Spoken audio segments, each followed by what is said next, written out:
était en Sud-Isère ce vendredi matin. Le président de la République a choisi Saint-Égrève pour la journée internationale de sensibilisation à l'autisme. Emmanuel Macron a rencontré des patients et des soignants du pôle du trouble du spectre de l'autisme. Prendre l'air et s'initier au ski de randonnée. La fin de la saison approche, mais rien n'arrête les amateurs de peau de phoque. Et les salles de spectacle sont fermées, mais qu'importe. Le cabaret La Villa s'invite chez vous et compte bien vous mettre des paillettes plein les yeux. Bonjour à tous, je suis ravie d'être avec vous pour ce JT du vendredi 2 avril. Toutes les heures à partir de 18h, retrouvez l'essentiel de l'actualité du Grand Grenoble. Le président de la République à Saint-Égrève, Emmanuel Macron, était tout près de chez vous. Il visitait ce vendredi matin le pôle trouble du spectre de l'autisme à l'occasion de la journée internationale de sensibilisation à l'autisme. Durant son passage, le chef de l'État a rencontré des enfants en accueil de jour, des familles et des soignants qui multiplient les efforts pour détecter les troubles le plus tôt possible au sein de cette plateforme de coordination et d'orientation dont Emmanuel Macron a salué le travail et l'efficacité comme d'un exemple pour le reste du territoire français. On est très content qu'il soit venu, et qu'on ait pu montrer la façon dont c'était mise en œuvre en fait, la mesure très concrètement sur le terrain avec des professionnels à la fois de structures mais aussi beaucoup de libéraux dont je souligne en permanence et régulièrement l'investissement. Enfin voilà, je suis ravie qu'on ait pu mettre un focus sur leur travail et mettre un focus aussi sur le travail de partenariat, de coopération territoriale qui s'est mis en place dans le département, largement soutenu à la fois par le CHEI et beaucoup par la Maison des réseaux de santé de l'Isère qui a porté ce projet dès le début avec beaucoup de conviction parce que c'était un peu notre philosophie. Depuis des années, on est ravis que ça prenne forme. Ça donne du courage et puis on ne se sent pas seul. Voilà, on ne se sent pas démuni et on se sent soutenu et écouté. C'est une très bonne nouvelle pour nous qui sommes déjà dans le dispositif, mais c'est une très bonne nouvelle aussi pour tous les autres enfants qui ne sont pas encore reconnus dans leurs difficultés et qui pourront peut-être être pris en charge par des plateformes à partir de 7-10 ans. Et du coup, c'est quelque chose c'est très bien. Ça nous valorise. Ça, on se dit, voilà, moi je l'ai senti comme ça, je suis reconnue en tant que maman d'un enfant qui a un problème et je me sens écoutée par la plateforme, mais je me sens écoutée par les médecins et par le président. Peut-être que ça va faire changer des choses pour moi, pour tous les enfants, pour les institutions comme Saint-Égrève qui travaillent avec, voilà. Le chef de l'État a insisté sur les mesures à déployer pour la santé mentale en sortie de crise. Parallèlement, une centaine de membres du personnel du centre hospitalier Alpes-Isère ont profité de cette visite du président pour manifester, pour réclamer des lits supplémentaires dans les services de psychiatrie et demander plus de moyens pour les hôpitaux. C'est peut-être le dernier week-end pour faire du ski de randonnée. Enfilez vos peaux de phoque et prenez l'air de la montagne, avant 19h bien sûr, et à moins de 10 km du domicile. Mais avant cela, initiation au Sept-Lô avec Lilian Veillet. Bonjour, bienvenue à tous sur le stand Dynafit. Ce matin, ces 4 skieurs se sont levés tôt pour s'initier au ski de randonnée grâce à l'un des stands de la marque Dynafit, leader sur le marché grâce à l'invention de la fixation à un cerf il y a 35 ans. C'est de la fixation à un cerf qui vient prendre par un système de mâchoire l'avant de la chaussure et par un système de pin l'arrière de la chaussure. Et pour se tester, on essaye donc des skis, des fixations, des chaussures adaptées, plus légères que les paires de ski alpins et surtout des peaux de phoque, souvent hybrides et composées de nylon et de mohair, du poil de chèvre angora. C'est très simple, en fait, ça permet d'avoir une accroche sur la neige quand on va monter.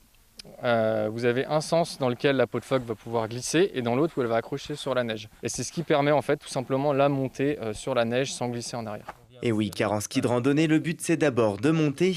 On doit activer le mode marche avec le levier derrière ses chaussures, régler sa pointure sur les skis et enfiler ses peaux de phoque en essayant de bien les centrer. Ce qui est simple, c'est de faire un point de contact sans lisser tous les 15-20 cm. Dernière étape, on chausse ses skis avec les fixations et on est parti.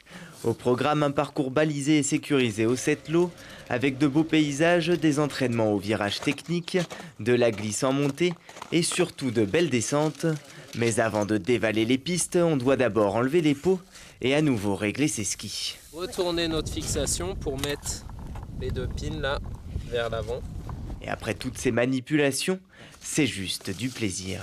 C'était très agréable. Au départ, un peu de peur parce que techniquement, voilà, il faut quand même bien suivre les instructions. Mais une fois que les instructions sont données, tout va bien, on est bien accompagné. Donc, super sensation à refaire. Déjà, c'était une alternative à la fermeture des stations, mais c'est vrai que derrière, il y avait aussi le côté nature, tranquillité, calme et effort physique. Ça fait quand même transpirer, donc super sensation. Et puis là, maintenant, on va attaquer la descente pour pouvoir revenir au départ. Avec la fermeture des remontées mécaniques, la pratique du ski de randonnée a explosé cette saison. Dynafit compte donc bien continuer ses stands d'initiation à l'hiver 2021. Et on peut aussi s'évader autrement, le temps d'un instant, celui de contempler un spectacle venu tout droit du Moulin Rouge grenoblois. Le cabaret La Villa s'invite chez vous et vous propose chaque samedi de goûter à nouveau à la saveur et la magie de quelques spectacles prodigieux. Lucille Dailly. Le trac s'installe doucement au rythme des coups de pinceau et les rires ajoutent une joyeuse confusion à cette atmosphère singulière que chérissent les artistes avant de monter sur scène et de percer le rideau. Welcome to Lady Maria. Et que le spectacle commence léger, pétillant, chanter, danser et fermer les yeux sur ces chaises empilées dans la tristesse d'une salle vide parce qu'une salle Covid a couvert le feu qui faisait crépiter l'ambiance du cabaret. D'habitude, ça brasse, ça crie de joie, on applaudit, on participe beaucoup avec le public. Donc c'est vraiment le principe du cabaret, c'est un cabaret familial où justement on passe du rire aux larmes.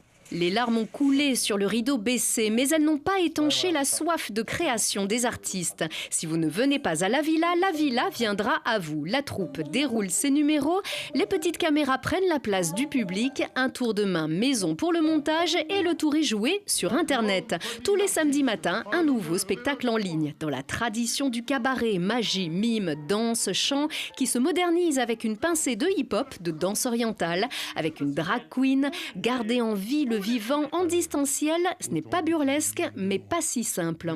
C'est pas aussi facile, je pense, de fidéliser le public. On essaye justement de s'ouvrir sur les réseaux, c'est encore une autre tâche. Notre passion et notre raison de vivre, c'est de créer. Si on s'était arrêté, on aurait laissé les liens se dissoudre. Donc je pense qu'on avait besoin de maintenir tout ça. On continue de croire en la culture et malheureusement on fonctionne différemment, c'est sur les réseaux, tout est fait par Internet, mais on continue de croire à la culture et à la réouverture des établissements. Créer pour rester vivant, créer du lien avec le public qui peut soutenir ces artistes. Une plateforme est discrètement proposée pour se donner des chances de pouvoir ensemble libérer les chaises, briser les chaînes et enfin leur dire bravo. Et cette plateforme sur laquelle le cabaret La Villa publie un nouveau spectacle chaque samedi, c'est tipeee.fr. La Biennale des villes en transition s'achèvera ce dimanche 4 avril. Rendez-vous donc samedi à 18h30 pour un échange entre scientifiques et professionnels de la montagne sur les questions des conséquences du changement climatique. À 21h, toujours samedi, 4 films évoqueront les enjeux des transitions en territoire de montagne lors des séances ciné-montagne en transition. Finalement, dimanche 4 avril à 20h, Graines d'espoir, ce sont les enfants qui s'aiment. Pendant 2 ans avant l'arrivée du Covid, 332 enfants et jeunes réunis au nord et au sud, la ville et la campagne ont filmé et mis en action ce qui est essentiel pour le futur. C'est la fin de ce journal. Merci à tous de nous avoir suivis. Rendez-vous mardi à 18h puis toutes les heures pour un nouveau point sur l'actualité. Excellente soirée à tous et très bon week-end.